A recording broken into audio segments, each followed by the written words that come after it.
Hello, good afternoon everyone. जय श्रीनाथ जी.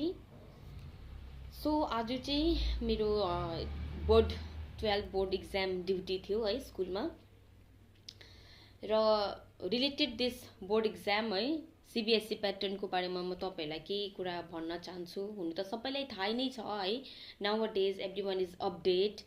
तर today I am so happy. म आज एकदमै खुसी छु है सीबीएसई को प्याटर्न देखेर, सीबीएसई को फर्मेट देखेर.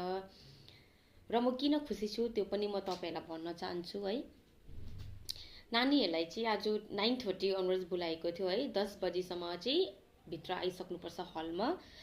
र नानीहरु 10 बजेदेखि उता अलाउ छैन हैन, थिएन. र खुसी किन छु भन्दाखेरि चाहिँ 10 बजे चाहिँ हामीले बुकलेट दिएको थियौं नानीहरुलाई है, आफ्नो इन्फर्मेसन्स डिटेल्सहरु फिल गर्नुको लागि. र ओमार सिट पनि फिल गर्नुपर्छ है, विथ बुकलेटमै एटेच भएर आएको हुन्छ. तपाईहरुलाई थाहा नै भएको कुरा हो. र ओमार सिट फिल गर्नु इट्स नट इजी टास्क है, एकदमै साह्रो पर्छ. कति नानीहरु एकदमै टेन्सनमा भइराको हुन्छ, प्यानिक भइराको हुन्छ र गल्ती गर्छ उहाँहरुले धेरै नै हैन. तर बिफोर टाइम एक्जाम थियो 10:30 अनवर्स एक्ज्याक्ट टाइम है. 10:30 अनवर्स चाहिँ अब पेपर स्टार्ट हुन्थ्यो नानीहरुको. तर 10 बजे नै बुकलेटहरु दिएर मजाले अब ओमार सिटहरु फिल गरेर नानीहरुले है कुल भएर रिल्याक्स भएर मजाले फिल गर्नु हुँदै थियो सबैजनाले हैन, विदाउट एनी मिस्टेक. र अर्को कुरा म खुसी किन छु भन्दाखेरि 10:15 मा चाहिँ क्वेशन पेपर डिस्ट्रिब्युट गरेको थियौं हामीले आज है.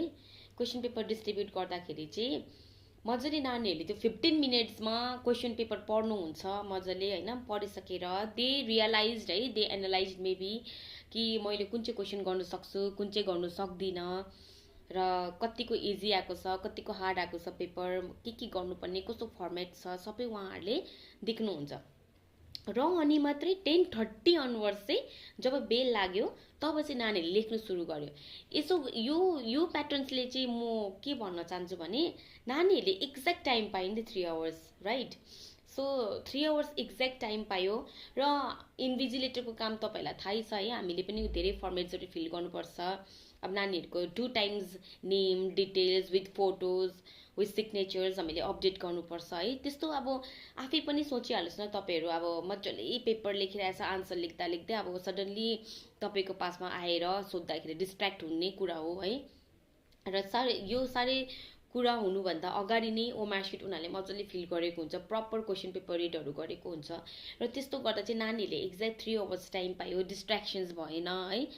र यस्तो हुँदाखेरि अब नानीहरु कुल भएर एक्जाम गरेको छ भने अटोमेटिकली अब्भियसली एक्जाम राम्रो हुन्छ है. They will get the good marks, राम्रो मार्क्स आउँछ.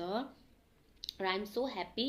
तपाईहरुलाई कस्तो लाग्यो सीबीएसई को प्याटर्न्स है, प्लिज कमेन्टमा भनिदिनुस्. म चाहिँ एकदमै खुसी छु. नानीहरुको एक्जाम एकदमै राम्रो भयो है. मैले जहाँ ड्युटी गरे त्यहाँ त दे अल आर बिजी, उहाँहरु एकदमै बिजी हुनुहुन्थ्यो पेपर लेख्नुको लागि. स्टिल जबसम्म लास्ट बेल पनि अब रिङ भइरहेको थियो तबसम्म पनि नानीहरु लेखि नै राख्नु भएको थियो.